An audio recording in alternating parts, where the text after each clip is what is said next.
You are listening to Unscripted Moments, a podcast about propagandhi. On this episode, I'm glad to welcome Zach Jaffery and Josh Robbins to the podcast. Zach recorded the music you just heard in that great cover, and Josh recorded the vocals. Josh and Zach have never met, and this episode explores how this cover came to exist. But can I just revisit something about the Superbowl Patriot 36 episode? That was by far the hardest episode we ever made on this podcast for a very specific reason.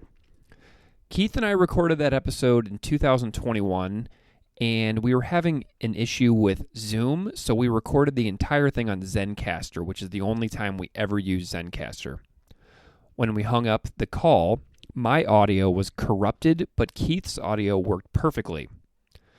So I freaked out for a little while, and then in sort of a manic state, which I've kind of blocked out of my memory, I spent the next 10 or 11 hours painstakingly recreating the conversation that Keith and I had.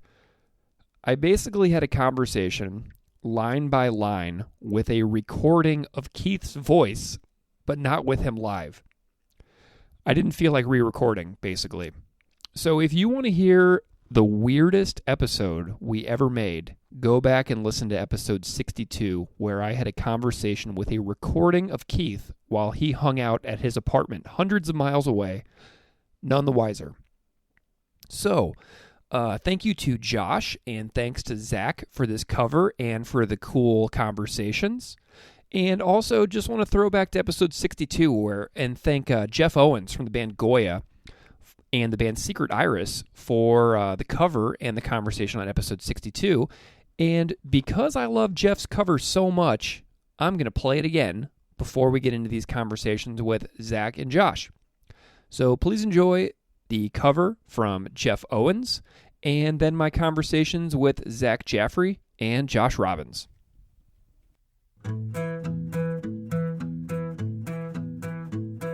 Super Bowl Patriots cheer halftime propaganda. Fake titties tooting trumpets, freedom is in lights. Shits out from post-hippie, call me Sir Paul McCartney's multimillionaire fucking mouth. Machine guns raised, kegs secure, beers held high. The liars in the house, Kid Rock is in the house. We're doomed, fucking doomed, fucking doomed. We're doomed, fucking doomed, fucking doomed, fucking doomed, fucking doomed, fucking doomed, fucking doomed. Ah! Fuck! Zach Jaffery, welcome to Unscripted Moments, a podcast about propagandhi. Yeah, thanks for having me here, Greg. Zach, I'm delighted that you're here. We've kind of collaborated a little bit over the last couple of years on a couple of little cool things for the podcast. I'm wondering if you can just introduce yourself a little bit to the listeners out there so they know just a little bit about who you are and what you do in the world. Yeah, my name's Zach. I am a college student right now and been a fan of Propagandhi since my senior year in high school, which was not that long ago. This was around when Victory Lap came out.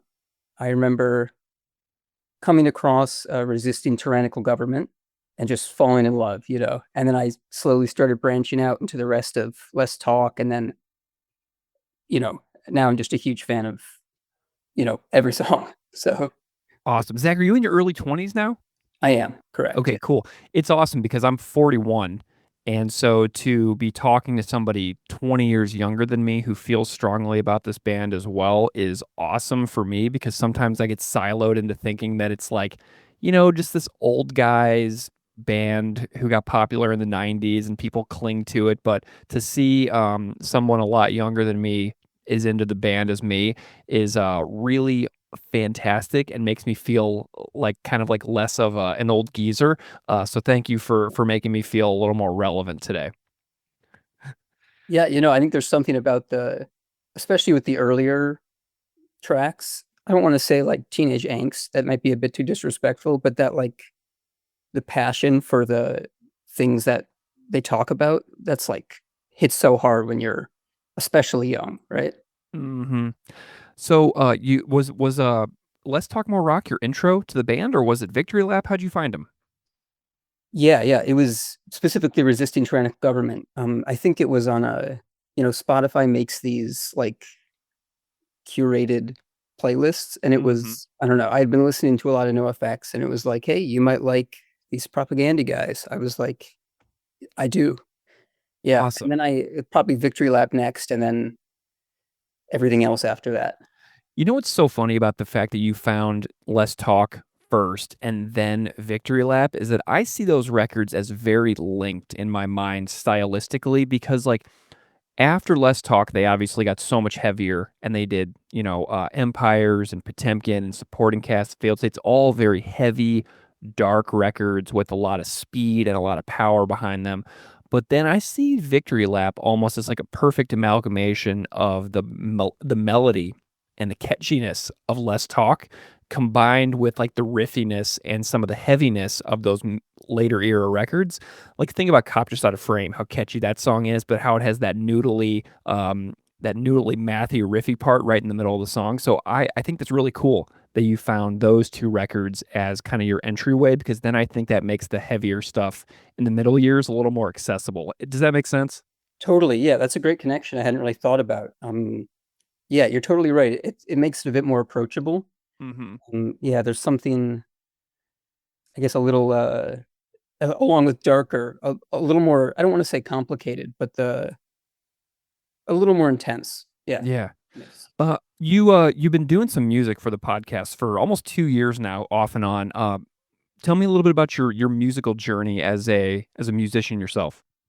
Been playing piano for, most of my life. And then in my late teens, started getting into like guitar and stuff like that. And yeah, when I started playing guitar and started listening to Propagandhi, it seemed kind of intuitive to try my best to play some of their songs, which is easier said than done sometimes. But yeah, uh, yeah, I'm trying to think. I've done two covers for the show. Yeah, I play a couple other instruments, but not many that lend themselves to the punk thrashiness of Propagandhi. A mandolin cover would be interesting. Well, I invite you to do so. So definitely consider that if anything ever any strikes your fancy, you are warmly and encouraged to do that. Any bands? Ever played any bands, or are you just kind of like a musician in your room, kind of hobbyist? Some stuff in high school, like random talent show acts, but nothing that I would consider good music. But Nice. fun. Um, so 2 years ago, geez, almost 2 years ago, we put out a 30th anniversary of How to Clean Everything retrospective episode where Steve and I broke down every single song and we included more than 30 covers from the record. And I put out a ton of calls on Instagram for people to submit covers of their choice. And you did something really interesting because you did a How to Clean Everything medley where you went through a bunch of different songs in 3 minutes and connected them all pretty seamlessly. It was really cool. But you're not the only medley. There's also an electronica medley in there as well. So you did one of the two medleys that are on that episode. Tell me a little bit about what you remember about doing that medley version and what was fun or interesting about that process. Yeah, so that was super fun and also really challenging. Um, I wanted to find a way to kind of stitch everything together, and also keep it like recognizable. Like I'm sure there could have been easy parts of the songs to put in or this and that, but without the vocals, I really wanted to make sure I had like the big riffs in there so that it was instantly recognizable. Oh, this is this song or that song. Hmm. And so I don't know, I probably spent the same amount of time recording as I did like listening through the songs and saying, okay, this is going here, this is going there. And then I think it turned out really well. I'm super proud of what I came up with. Yeah, I think it's just one or two guitars, drums and bass. I don't play drums, but I just like threw together some MIDI backing track. Um, yeah, it was great. I would uh if I were doing it again, I would love to see it sped up a tiny bit. That would be my self-critical nitpicking, but we'll chalk it up to my guitar playing. What's your rig rundown? What are you running over there for gear wise? I got this 7-string Schecter Mm-hmm. that I suck at using the 7th string, but I don't know. It's a beautiful guitar. I love playing it. And then I don't have a mic actually, so I just record straight into my computer with a Scarlett interface. But Cool. I go back and forth between distortion pedals and I have I don't know if you're familiar with Neural DSP's Gojira plugin. Yeah, but I love that thing. Nice.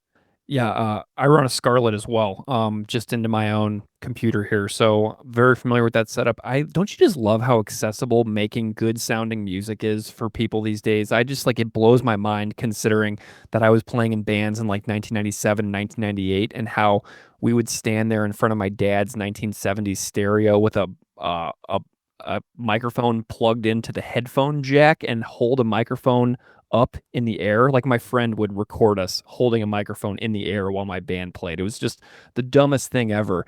And I'm just so amazed at how good people can make music sounding now for very, very little. It's so accessible these days. And I'm loving it because it makes the podcast better, you know? Yeah, it's great. I've really only grown up with everyone being able to make music, so to me, it's just like second Normal. nature that it's for everyone, and that's I don't have maybe all the experience you do with the trials and tribulations, but it's a privilege that I am happy that many of us have. Yeah. Well, Zach, before we move on to talking about your next cover, I just want to tell everybody that I'm going to stick Zach's How to Clean Everything medley on the conclusion of this episode. So those of you who stick around to the end will be able to revisit that. But you can also find Zach's How to Clean Everything medley at the timestamp of 4 hours and 54 minutes and 50 seconds on our 30th anniversary How to Clean Everything episode from May 31st, 2023. If you wanted to go back and find that entire 5+ hour discussion about the 30th anniversary of How to Clean Everything. Zach, let's move on. Potemkin City Limits. Tell me about your thoughts about this record that the next cover comes from. Tell me about the record as a whole in your view. Yeah, so as far as all of their records, this one is maybe my least favorite, which Interesting. So not that I dislike it, just that when I'm going to listen to music, it's rarely my first option. Mm-hmm. That said, there are a ton of amazing songs on it. I love Superbowl Patriot. Part of why I made the recording of it. But yeah, I think it's just one of the albums that just kind of is in the middle of all their records, at least at this point. And so for me, I guess it just kind of gets unfortunately left by the wayside. Yeah. Is it one of the records that you checked out like kind of last? Is it one of the ones that you just kind of, as you evolved in your fandom and exploring their back catalog, just kind of hit later on in your journey? Exactly. It may have been the last one. Excellent. So that might be part of it too. Well, you probably know a little bit about the story of that record and that when it came out, it was universally, like not universally, but it was slightly disliked by the fans of the longtime fans of the band. And it only recouped its expenses for recording just a couple of years ago. So it only took the record, going on 2 decades to turn a profit. And so the band has been kind of amazed by the cult following of this record over the years and how it's kind of gained in popularity. So keep sticking with it. Keep coming back to it because it might be more of a grower for you as your life passes. It certainly has been for me. I think it took until, man, just 3 or 4 years ago until I was really taken by the whole entire package of Potemkin. So keep giving that a go as my recommendation for you as you keep exploring the band. So I don't remember why you did this. Did I put something on Instagram like asking for covers about this? Like, why did you do this? Was this just for fun? Yeah, it may have been some tweet, or it may have been me just messing around and saying, "Hey, why don't I send this in?" So, yeah, Okay. I don't recall it. This is I don't know, is this 2 years ago? I don't even remember at this point. Let me look on my list here. So the Super Bowl Patriot episode originally aired in September of 2021. as episode 62. There's another great cover on that episode, a really goofy, fun cover by my friend Jeff Owens from the band Goya. So good. His cover is phenomenal. If you haven't heard it, it's a real riot. Maybe I'll sample that a little bit in this episode too. But okay, so tell me what was fun and interesting about this one, because you did it as an instrumental. There's no vocals on the original version that you sent in. So tell me about this process for you. I think it was part of it was me looking to, I guess, get more practice with making full songs rather than just whatever playing along guitar with the song. And the shortness of Superbowl made that really appealing. And I would say it's not the hardest song that there's to play. It's a little more like the riffs are a little more repetitive, but also really fun. Like the I don't know, back and forthness of the melody with the these power chords changing strings just makes it really, I don't know, it's a really fun song to play. And also just it just drives, it just rocks. So. How many guitar tracks are on the digital audio interface session that you did? 2. Yeah. I think there's a left and a right. Okay, and it's just the exact same thing. It's just like is there any differentiation between the two guitars?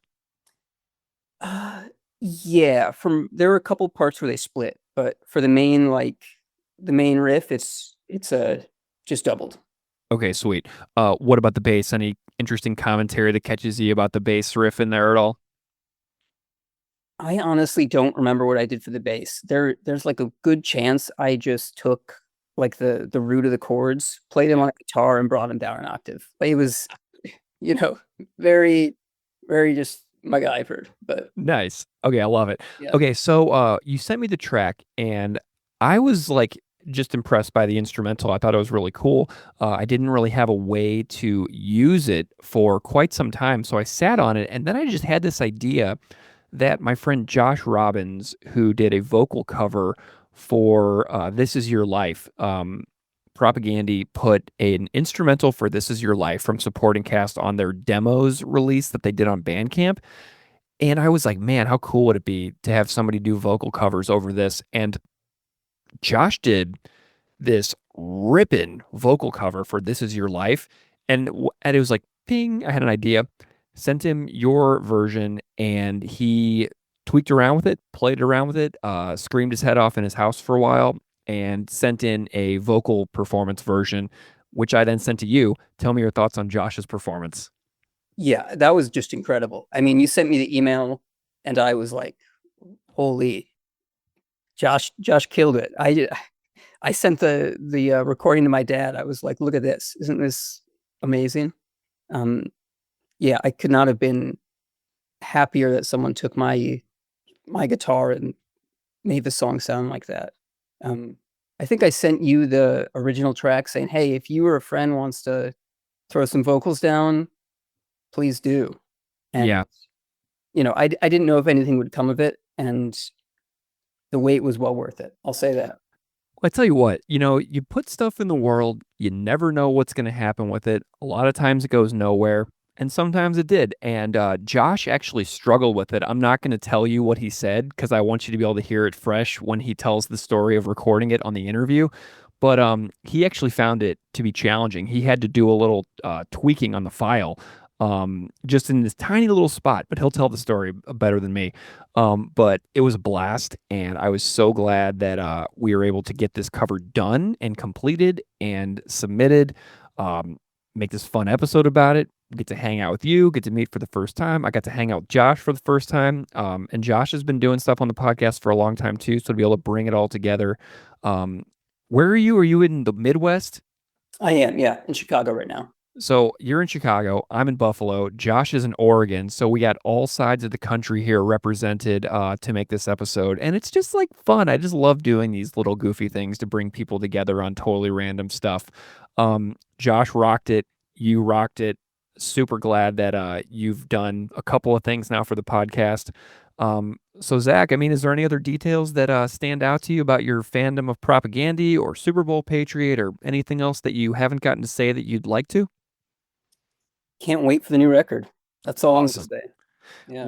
we're down to a couple of weeks, and this episode will be out before the record comes out. And you know, if listeners are listening this deep in the episode, I will say that I've got a sweet episode lined up for release day, for the podcast. So a little teaser there. Zach, dude, thank you so much for coming on the podcast and chatting with me about your medley from How to Clean Everything 30th anniversary, and also your cover of Super Bowl Patriot 36. Been a pleasure. Thanks for hanging. Thanks for having me. Superbowl, Patriot, halftime, propaganda, fake TV, studio, dumb, freedoms and lights. Shit, stuff, up, bullshit, we call me some bubble curtains, moving, yelling at our fucking mouth. Machine guns raised, case secured, beers held high. The liars in the house, bottles in the house. Josh Robbins, welcome to Unscripted Moments, a podcast about Propagandhi. Thanks for having me, Greg. It's great to be here. Josh, I am so delighted that you're here, and discerning listeners may remember something insane that happened on this podcast quite some time ago, where it was just an episode of me and Keith and random guests making noises, humming and sounding out music, and that was made by you. And I just want to hear the story of this experience for you before we talk about anything important. I want to know a little bit about that whole thing that you did a while back for the podcast.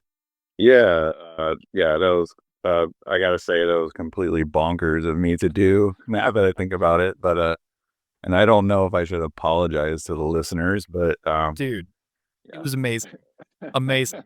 You were a great sport about it. I didn't know if it was gonna.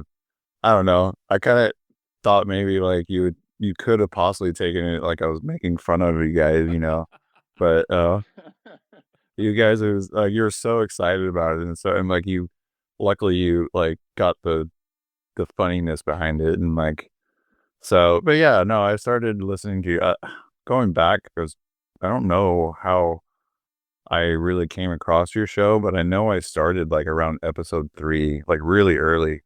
Yeah.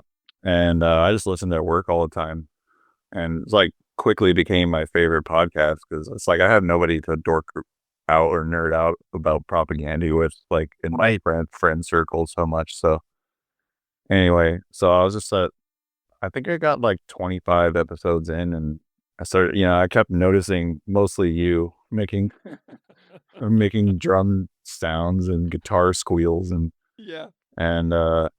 I don't know, it just came to my head. I was like, man, like it'd be cool to like clip those together or something and just at least have a record of all those little moments, I guess. And so I started taking screenshots at work, like every time anybody would make a noise. And I got like 60 something episodes in, and I decided to finally like download all your episodes and splice all that stuff out. And my original idea was actually to try to make a song out of it, like oh man, that would be so cool too, but it's probably just not quite complete enough, I would imagine. No, I started like looping some of your drum beats and like, wow, you know what I mean? And like, oh, here's a drum fill, I'll put a drum fill there, and like here's a bass thing that Greg did, and like it actually became like a garbled mess. It was actually, I had to abandon it pretty quickly. But anyways, I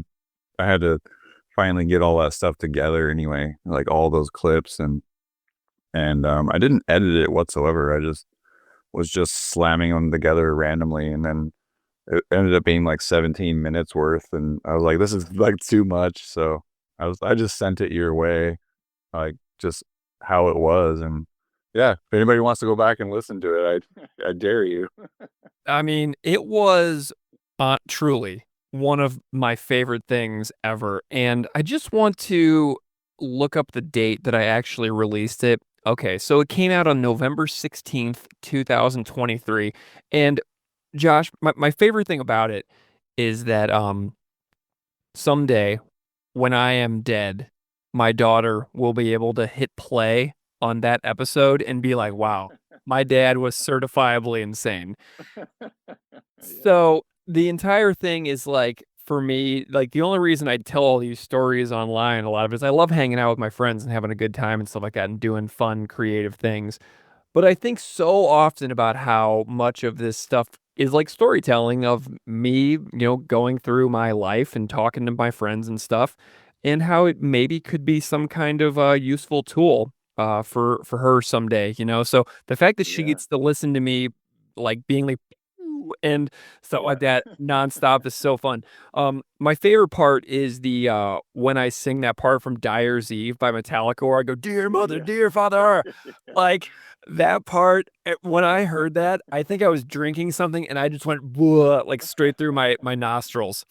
And I listened to it so many times.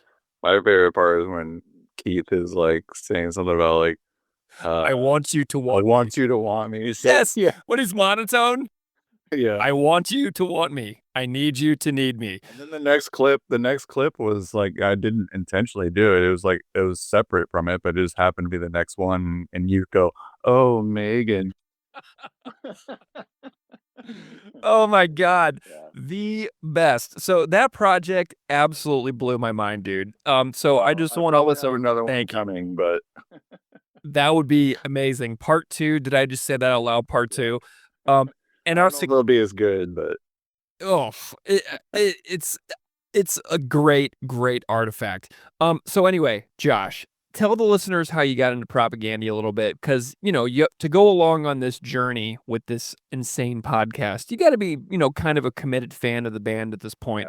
Tell me a little bit how you got into them. yeah, I think it really started like how most people of my age did. Like, I'm a kid of the 90s. I'm 45 years old. So like, you know, the mid 90s, like right when I was a teenager, was like when everything was exploding, just like insane music. And like my first drug was Nirvana, honestly. And and then I eventually like got into skateboarding and, being a little rebellious teen and hanging out with the wrong crowd, I guess. And they had, you start picking up on music from people around you. And I kind of got in. I couldn't really buy music that much because I was raised in a pretty strict, fundamentalist household. So I was like listening to like music from my friends, and they would buy CDs, and I'd go to their houses or whatever. But no, I think the first time I heard Propagandhi was I, it's hard to remember all this stuff, but I think I went to like some apartment party with some other punks, and somebody was put on fat music for fat people. And I guess the first time I heard them or any really like fat record stuff. And then I got my hands on Punk and Drub like around 95 when it came out. I think it was 94, 95, and just fell in love with that sound, I guess. And yeah, and then my best friend who we were in the band together, he's no longer with us, unfortunately, but he really bought a lot of that stuff. And we just drive around in his car listening to CDs, and he had Survival of the Fattest. Mm-hmm. And man, that Nation States, like, it just, that guitar riff, I was a young aspiring guitar player, so I was just like, what is this? This is like, so like I had to try to learn it. And of course I couldn't back then, but no, yeah, I finally like bought their CDs. Like, it's not like a cool story. I think I just went to the local mall. Yeah. And I got How to Clean Everything and Let's Talk More Rock. That's like when I got into them, was when the second album was out. And I think I bought it from like Sam Goodies or some shit, Yeah. And It was like the CD was like 1798 or something crazy. Yeah. And yeah, just of course, like everyone else, just fell in love with them. And was just like blindsided by like not only like incredible music, but ideas that I didn't even know existed. I was like a confused teen, like just Of course. like, and he did it so perfectly though. Now that I think about it some more, it's like, of course, like they make you like self-reflect, like, you start listening and you're like, wait a minute, am I the problem? like, wait, am I the sexist? Am I the racist? You know, like, Yeah. as a teenager, like, do I have horrible ideas? But at the same time, you listen to their music, it's like they're also self-deprecating and calling themselves out, you know? So Yeah. it invites you to, I don't know, just look at yourself but you're not you're being preached at, but you're not being like totally ridiculed as if they're better than you Right. know? Yeah, I think that's one of the most important lessons of the band is the self-reflectiveness as opposed like the ideas and everything and exposing you to new concepts is so important, but the self-reflectiveness is just encouraging everybody to be like, don't feel like you have all the answers. Like you can Right. change, you can grow, you can develop. You're not a stagnant, static creature that is incapable of growing beyond what you currently are. It's a really powerful subplot of the band's Yeah, songs. absolutely. Like my favorite line is, I'll call you on your shit. Please call me on mine. Yeah. You know, like that inviting someone to call them on it because he wants to be told he's wrong if he is wrong, Yeah. not like a closed mindedness. Like, hey, if I got something wrong, let me know and I'll let you know, and we can grow together and make this shithole planet better. Actually, like that line just really like did it for me as a kid, and Yeah. helped me develop into a hopefully decent human being. Like I kind of remind me, sometimes you said that like could have easily have been some fascist Nazi, growing Absolutely. up. Absolutely. We That's me. recorded, yeah, I mean, we recorded the White, Proud, and Stupid episode a couple days ago that we haven't released yet, but it made me think about a lot of the stuff I said on the Dead Fascist episode, where it's like, man, I was hanging out with people that were into saying, yes, I am a racist. You know what I mean? They were Yeah. saying all this stuff. And I was like, okay, guys, like me. I hope you think I'm cool, Right. And it's just a random series of events that I didn't go down Yes. one thing like that. It's just pure luck. Pure luck. But now the first time I saw Propagandhi was on their Today's Empires Tomorrow's Ashes tour. And it was with my wife actually. We're still together. So it was like one of our early first dates. And they came to it's a famous place in Portland called La Luna, but it's gone now. It was called Pine Street Theater when Propagandhi played. And it's kind of funny that he's wearing a No Effect shirt at the show. But one I wanted to look for the show on YouTube, and like unfortunately, like there's nothing to it but one video from that tour. And I'm glad that one video exists. But hey, Greg, you want to guess what song it is? Ska Sucks. You got it, buddy. No way. Oh, that song will never die. It is an epic Yeah, accomplishment in their culture. well, no, you can. I mean, yeah, so you can find that show, but Scott sucks. So whatever. God, that's funny. Josh, you've done a little bit more in the podcast than just the Did I Just Say That Out Loud episode. You also contributed a vocal cover from This Is Your Life. The band has demos for the entirety of supporting cast on their Bandcamp page. And when we were making the This Is Your Life episode, I was like, hey, there's a vocalist demo online if anybody's ever wanted to sing with Propagandhi as your backing band. And you did it. What do you remember about that This Is Your Life vocal performance that you did for the podcast? Yeah, that was, I don't know, challenge accepted kind of thing. Like he put it out there, and it's like, oh man, like I get a chance to sing to my actual Propaganda, like it's their music, and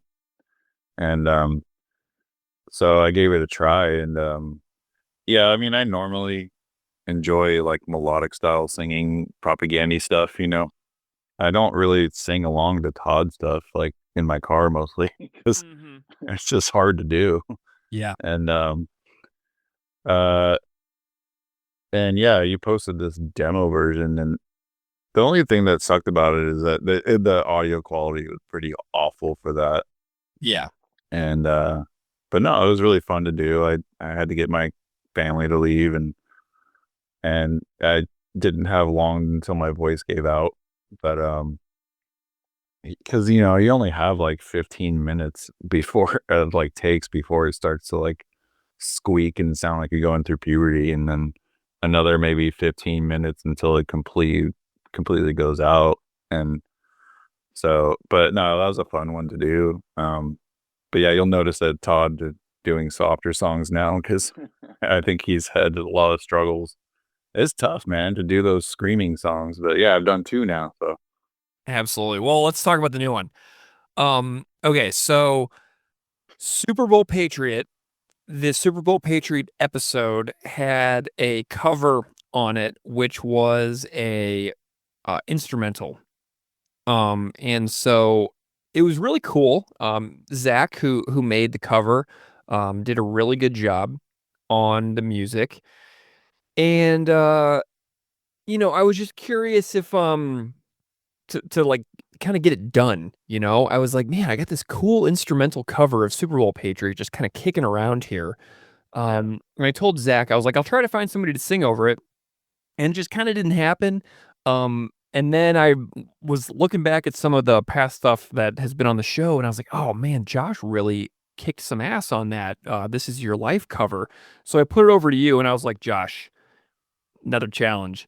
So tell me a little bit about what happened with this one, because it wasn't as simple and straightforward as we originally would have anticipated. no, it wasn't. I was yeah, it was awesome to get the email from you, and I was at work, and I was like, yes, I'll do it. Super excited. And I start listening to it at work, and I'm kind of thinking about it, and I get in my car and I load up the lyrics, because I didn't really know. I'm like off, Right. and and I kind of try to sing along as I'm driving home, and I immediately regretted telling you that I was gonna do it. Because I mean, can we talk about how many words he spits out in this song? Like, those verses, especially. I actually like looked into it. It was like, each verse is only 4 seconds long, and Wow. and in each 4 seconds he does like 25 syllables. Dang. It's insane. I challenge anybody to try to actually sing along to it, but yeah, I had to practice quite a bit. And then anyway, I finally got time to record, and yeah, Zach's version is like really good. Like, I was actually pleasantly surprised when you sent it my way, because a lot of times, sometimes it's like it could be go either way, and Right. it sounded really beefy and heavy, and I liked it, so I was like excited. And yeah, I plugged it into my DAW, and I started screaming out all these verses, and I'm kind of struggling on the first one. I'm trying to get my sea legs, and I finally got the first verse, and then I get into the second verse, and I can't do it. I'm screaming about Paul McCartney's fucking mouth, Right. and I can't get that line out. Like, it doesn't fit, and I'm thinking it's me, because I already struggled with this song in the car, like, so I just kept trying, and then my voice was going out, and I had to give up, and I was like, what is wrong? Like, and so I just felt like there was something missing in the song, and so I put up the original Propagandhi version next to it, and luckily Zach did the exact same tempo as the song, and like they matched up, and then you can hear where it like starts to veer off. And so I started counting measures, and for some, I don't know what happened, I don't even know how, but it was the second verse, the one I was mostly struggling with all those syllables. There was a measure missing. Huh. And yeah, so then I was like, oh crap. And then I start going through the rest of the song, and it weirdly gets back on track and gets back in time, because it looks like it's almost like he added another measure, like in the bridge kind of section. And so there was a missing measure in the song, and then an added measure later.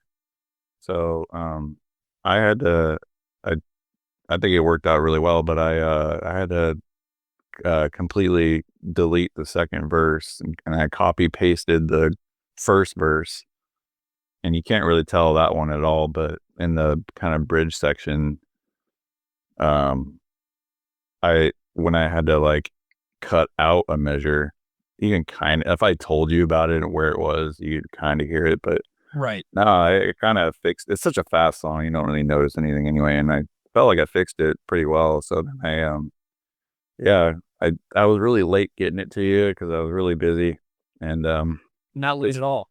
because we were like, well, the song's messed up. Oh, maybe we shouldn't do it, But Yeah. anyway, yeah. So I sent it to you, and here we are. Well, I wasn't disappointed at all. Whenever you told me that there was a little flaw, that was, I was like, oh, okay, no big deal. No worries. Like, it's not like an emergency. And so, I was thinking about it for another project, but then once you did complete it, it was too late for that other project, but it was like, well, we got to make an episode about this song now, because why the heck not? I mean, I make episodes on this podcast about anything. There's an idea, we're making it. So, and plus we get a chance to get together and hang out on a Saturday afternoon, Irene. That's a great reason to make an episode, is to talk about this, all the funny things that you've done for this podcast. Just at random points in the last 5 years. It's so funny to me. I love it. I just want to say one thing. I'm just with this song especially, I'm surprised I didn't get the cops called on me for like domestic disturbance or something.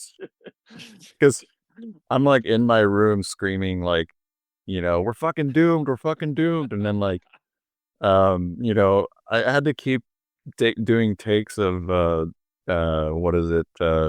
Fake titties tooting trumpets. So I'm screaming fake titties tooting trumpets like over and over, and like I people should know the layout of my house a little bit. Like this area is like the houses are crammed together, and mine especially. Like my neighbor's windows, like I can reach out and like we could borrow like a cup of flour or whatever from the windows. So close, dude. So I can imagine like my neighbor, like all he's hearing is like, we're fucking doomed. Like, I don't know. Anyway, so yeah, that's funny. But oh my God. Do you ever like give your neighbor a heads up, be like, shoot him a text and be like, listen, I'm about to do some crazy stuff out here. There's nothing wrong. No, I actually don't talk to my neighbor. Like he's kind of newer, and then he's like really secluded, and then works a lot, so I don't really talk to him. Okay. In fact, my wife and I think that something may have happened to him. So he's just that quiet. Yeah. Oh my God. Oh, well, Josh, what a pleasure to get you on the podcast and, chat about the various things you've done here over the years. They've all been so enjoyable and appreciated by me, and keeping in touch randomly here and there for the last 5 years has been a real thrill. Like the amount of friendships that I've been able to make because of this podcast just makes me so happy. And it's like, hey, if you ever come to Buffalo, let's hang. And if you ever come to LA, let's hang. And if you ever come to Chicago or Winnipeg or Vancouver, you know what I mean? It's like one of those things where this little network just kind of spreads out. And I just try to, spread some positive energy into the world and have some fun with people who love this music as much as I do. And I am delighted that you've been able to collaborate with me several times over the years and now come on as a guest, even though technically you hosted the I had to say that out loud episode because I made you record an intro. I was like, all right, you got to record an intro for this because this is gonna be an episode. So to be able to have a real conversation about some of these tunes and projects you've done means a ton, man. Thank you so much for being here. Me too, and thank you, Greg, for all the hard work that you do on the show. Like I know it's insane. I can't even imagine how much work, and you must have a well-paid team of researchers over there because I got the cats. Look, the cat's even left. There's a cat up in that cat tree right over there. He's researching something. Oh, there's his head. His head just popped up. Oh, can you see? Hold on. Where is he? Oh, there he is. Oh, yes. See him up there? That's Chris, my cat. And the other little black cat that was over here is Eleanor. So they are my highly qualified, team of PhD meow searchers. So it's all good, man. Well, I'm a cat guy too. So we have a Persian cat. So did you look at the Fancy track cat. listing? Did you look at Yes, the track I listing know. for the new record? Cat Gazette. Cat, yeah, baby. and you can hear a live version too. It's amazing. I know. Well, whenever the track listing was created, my girlfriend Patricia was like, that song's about you. And I was like, oh my God. And she's like, it's probably a diss track. It's probably like saying how much you suck. And I'm like, oh my God. Or actually maybe I said that. Maybe I said it's a diss track. I don't think she said that. But anyway, Cat Guy, love it. All right. Well, Josh, maybe we'll get together again for Cat Guy in the future. All right. What do you say? Sounds awesome, Greg. Thanks so much, man. All right, Josh. See ya. All right. Bye.